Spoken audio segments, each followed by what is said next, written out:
प्रयास से होगा हर समस्या का हल। लाभ मिलेगा आज नहीं तो कल।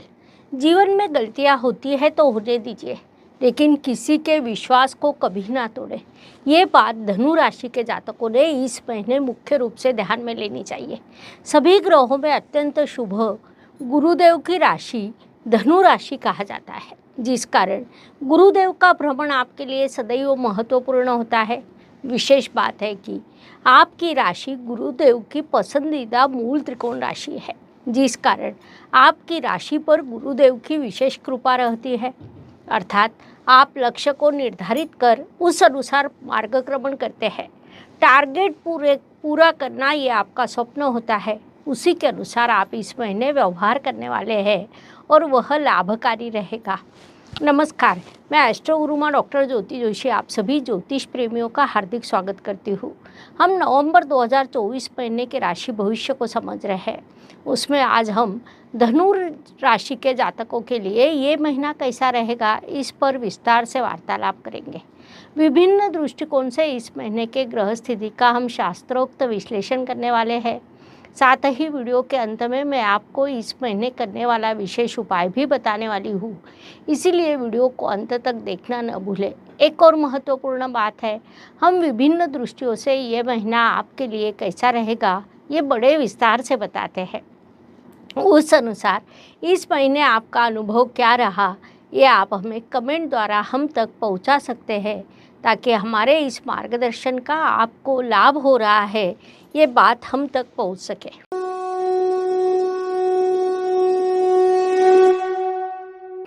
व्यक्तित्व की दृष्टि से जब हम विचार करते हैं तो राशि स्वामी की स्थिति महत्वपूर्ण होती है। धनु राशि के स्वामी गुरुदेव की यात्रा इस काल में षष्ठ स्थान और शत्रु राशि से शुरू है, जिस कारण प्रत्यक्ष अप्रत्यक्ष रूप से आपके मूल स्वभाव पे थोड़ा बदलाव हो सकता है। आप थोड़ा अलग बर्ताव कर सकते हैं। आपके व्यक्तित्व में नकारात्मक बदलाव होने की संभावना रहेगी, क्योंकि ऐसी स्थिति में कहीं न कहीं प्रतिस्पर्धियों के कारण, शत्रुओं के कारण, उनकी गतिविधियों के कारण आप विचलित हो जाते हैं और उसका दुष्प्रभाव आप पर होता है। समस्या का समाधान प्राप्त करने की अपेक्षा आप उसे छोड़ देने की संभावना रहती है। स्वाभाविक रूप से इन सभी का परिणाम आपके व्यक्तित्व पर होता है, इसलिए इस काल में उचित ध्यान रखें। धन परिवार वाणी की दृष्टि से विचार करें तो धनु राशि के लिए शनिदेव की स्थिति महत्वपूर्ण होती है, क्योंकि वे धनेश है। शनिदेव इस काल में आपके तृतीय स्थान में विराजमान है, जिस कारण धनेश धन के धन स्थान में ये स्थिति निर्माण हुई है, जो अत्यंत शुभ मानी जाती है, जिसके शुभ प्रभाव आपको लगातार प्राप्त हो रहे हैं। विशेष बात है कि इस महीने के 15 तारीख को वे मार्गी होंगे, वहाँ से उनके शुभ फलों में वृद्धि होगी। धन वृद्धि होना, परिवार में किसी शुभ कार्यक्रम का आयोजन होना, रिश्तेदारों से भेंट होना, वाणी अधिक प्रगल्भ होना जैसे कई शुभ प्रभाव आपको प्राप्त होंगे, इसलिए इस काल का उपयोग करें। पराक्रम एवं परिश्रम की दृष्टि से विचार करें तो धनु राशि के लिए पुनश्च शनिदेव की स्थिति महत्वपूर्ण होती है, क्योंकि वे आपके परिश्रमेश है। महत्वपूर्ण बात है कि वे आपके परिश्रम स्थान में विराजमान है, इसीलिए उनसे आपको अत्यंत शुभ प्रभाव प्राप्त होंगे। कुंडली का तृतीय स्थान उपचय स्थान होने के कारण वह शनिदेव को विशेष रूप से अच्छा लगता है, जिस कारण योजना के अनुसार कार्य करना, उचित दिशा में परिश्रम करना, ऐसे शुभ प्रभाव आपको प्राप्त हो रहे हैं। लेकिन उस तुलना में राशि स्वामी से सहयोग कम मिलने के कारण कार्य की पूर्ति में विलंब होता है। साथ ही शनिदेव विलंब के भी कारक है, इस बात को मुख्य रूप से ध्यान में लें। वास्तु, वाहन, भूमि, सुख शांति की दृष्टि से विचार करें तो धनु राशि के लिए ये काल अधिक शुभ कहा नहीं जा सकता, क्योंकि इस काल में आपके लिए वास्तु वाहन के शुभ योग नहीं है। वैसे भी इन चीज़ों को रोज़ रोज़ नहीं लिया जाता। ये चीज़ें यदि शुभ योग पर शुभ काल में ली जाए तो अधिक लाभकारी सिद्ध होती है। इसलिए उस दृष्टि से किसी भी प्रकार की जल्दबाजी न करते हुए शुभ योग की प्रतीक्षा करें, ये सलाह दी जाती है।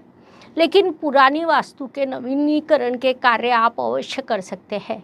साथ ही माता जी के स्वास्थ्य का ध्यान रखना भी आपके लिए अत्यंत आवश्यक रहेगा। घर की सुख शांति विचलित हो सकती है, इसलिए उसे आप बनाए रखने का प्रयास करें, ये सलाह दी जाती है।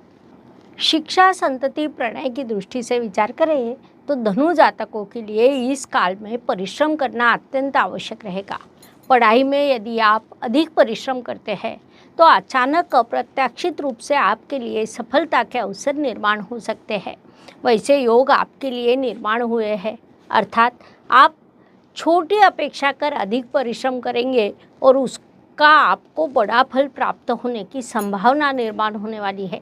इसीलिए अधिक से अधिक पढ़ाई करें, वही आपके लिए लाभकारी रहेगा। विवाह जुड़ने के सकारात्मक योग आपके लिए इस काल में नहीं है। यदि विवाह जुड़ भी जाए तो उसमें फिर से विलंब होने की संभावना को नकारा नहीं जा सकता। इसलिए उस दृष्टि से आपने सोच समझकर निर्णय लेना चाहिए। स्वास्थ्य, कर्ज, प्रतिस्पर्धी, शत्रुओं की दृष्टि से विचार करें तो धनु जातकों के लिए अपने स्वास्थ्य का उचित ध्यान रखना, रोज कसरत करना, योग करना अत्यंत महत्वपूर्ण रहेगा। इस काल में मीठा खाने की इच्छा बढ़ना और वजन बढ़ना, ये दोनों चीज़ें होने की संभावना है। इसलिए उस दृष्टि से आपने उचित ध्यान रखना चाहिए। विशेष रूप से अपना वजन ना बढ़े, इस ओर अधिक ध्यान देना चाहिए। जिन जातकों को पहले से ही शुगर की समस्या है, उन्हें विशेष ध्यान रखने की सलाह दी जाती है। इस काल में कोर्ट कचहरी की तारीख हो तो आपने अगली तारीख प्राप्त करने के लिए प्रयास करने चाहिए।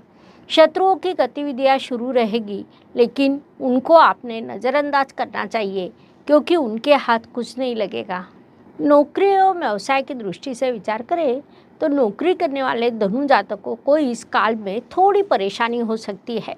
वरिष्ठ हमारे काम को नज़रअंदाज कर रहे हैं, ऐसी भावना आपके मन में निर्माण होगी क्योंकि आप अच्छा कार्य करेंगे, लेकिन वरिष्ठों को उस पर ध्यान न होने के कारण आप नाराज़ हो सकते हैं। लेकिन आपने अपना काम पूरी ईमानदारी के साथ करना चाहिए। व्यवसाय में सफलता के अवसर बढ़ेंगे। व्यावसायिक जातकों के लिए इस काल में यात्रा के योग निर्माण हुए हैं। उस यात्रा से आपको लाभ प्राप्त होने वाला है, इस बात को मुख्य रूप से ध्यान में लेना चाहिए। भाग्य एवं शुभ संकेत की दृष्टि से विचार करें तो धनु जातकों के लिए ये महीना कई शुभ संकेतों से भरा है। उसमें मुख्य रूप से कहा जाए तो तृतीय स्थान के शनिदेव आपके लिए अत्यंत शुभ हुए हैं। वह उपचय स्थान होने के कारण वहाँ शनिदेव के अत्यंत शुभ परिणाम प्राप्त होने वाले हैं, इसलिए उसे हम अत्यंत बड़ा शुभ संकेत कह सकते हैं।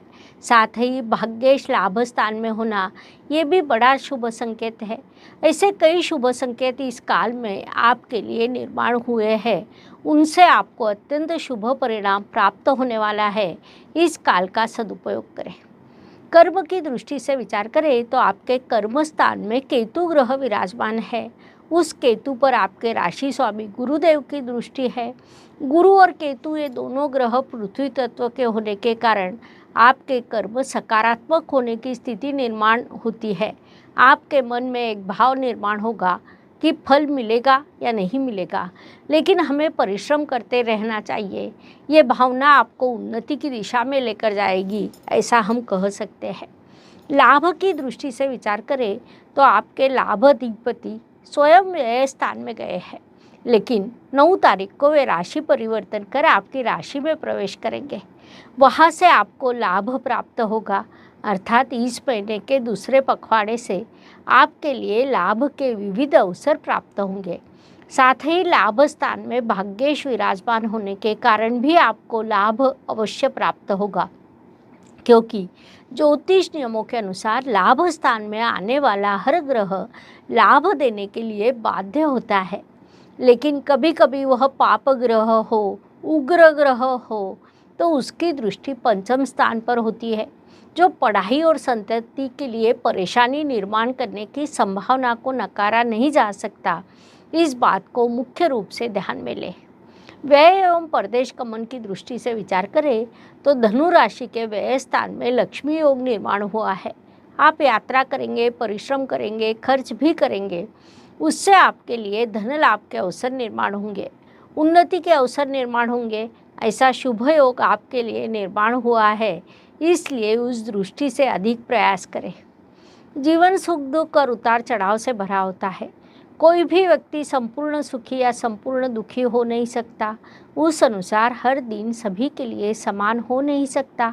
महीने के कुछ दिन सुख, समाधान, सफलता लेकर आते हैं, तो कुछ संघर्ष, कठिनाइयाँ और तनाव से भरे होते हैं। इस दृष्टि से धनु जातकों के लिए 7, 15 और 24 ये दिन सुखदायक, शुभ रहेंगे। 4, 13, 22 अशुभ एवं तनावपूर्ण रहेंगे। इन दिनों में आप कठिनाइयों, बाधाओं और समस्याओं का अनुभव करेंगे, तो यह मानसिकता पहले से ही बना ले और आगे बढ़े। उपायों की दृष्टि से विचार करें तो ज्योतिष में छोटे छोटे लेकिन बड़ा परिणाम करने वाले उपाय बताए गए हैं। अशुभ चीज़ों की अशुभता कम करने का, शुभ चीज़ों की शुभता बढ़ाने का उनमें सामर्थ्य होता है। उस अनुसार नवंबर महीने का विचार करें तो धनु जातकों के लिए घर के विवाद कम करने के कुछ उपाय सूचित किए जाते हैं। मान लीजिए कि आपके घर में पति पत्नी के विवाद शुरू हो, हर रोज़ झगड़े होते हो, तो आप हर गुरुवार को भगवान विष्णु की फोटो लेकर उसे पीले रंग के वस्त्र पर रखें। पीला चंदन, पीले रंग के फूलों से उसकी पूजा करें। इस उपाय से आपको अत्यंत शुभ परिणाम प्राप्त होंगे, इसलिए ये उपाय अवश्य करें। इस प्रकार मेष से लेकर मीन तक हर राशि के लिए नवंबर 2024 ये महीना कैसा रहेगा, ये समझाने के लिए 12 वीडियो हमने आज के आपके इस चैनल पर अपलोड किए हैं। आपके राशि का वीडियो आपने अभी अभी देखा। दोस्तों को, रिश्तेदारों को उनके राशि के वीडियो शेयर कीजिए। पुनश्च मिलेंगे। वीडियो को लाइक एवं सब्सक्राइब करें। कमेंट बॉक्स में हर हर ज्योतिष, घर घर ज्योतिष लिखना ना भूलें। धन्यवाद। शुभम भवतु। जय ज्योतिष। ज्योतिष का अध्ययन तथा शास्त्र की शास्त्रीय तरीके से पढ़ाई करने के लिए मेरी 2 किताबें प्रकाशित हो चुकी है, उनका अवश्य लाभ लीजिए। Please like, share and subscribe the channel. और हाँ, बेल आइकॉन दबाना ना भूलें। धन्यवाद।